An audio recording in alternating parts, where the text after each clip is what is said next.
शुभ सकाळ मंडळी, स्वागत आहे तुमचं आजच्या एका मिनी ब्लॉगमध्ये। सकाळचे 5:30 वाजले आहेत। अर्धी डब्याची तयारी कंप्लीट झाली आणि बाहेर बघा अजूनसुद्धा अंधार आहे।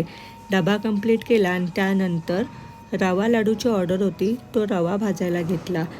भरपूर साऱ्या तुपामध्ये खमंग रवा भाजला आहे। त्यानंतर भरपूर सारे ड्रायफ्रूट घातले आहेत आणि आपले बघा वेलची, जायफळ पूड, पिठी साखर घालून आपले रवा लाडू मस्त तयार आहेत।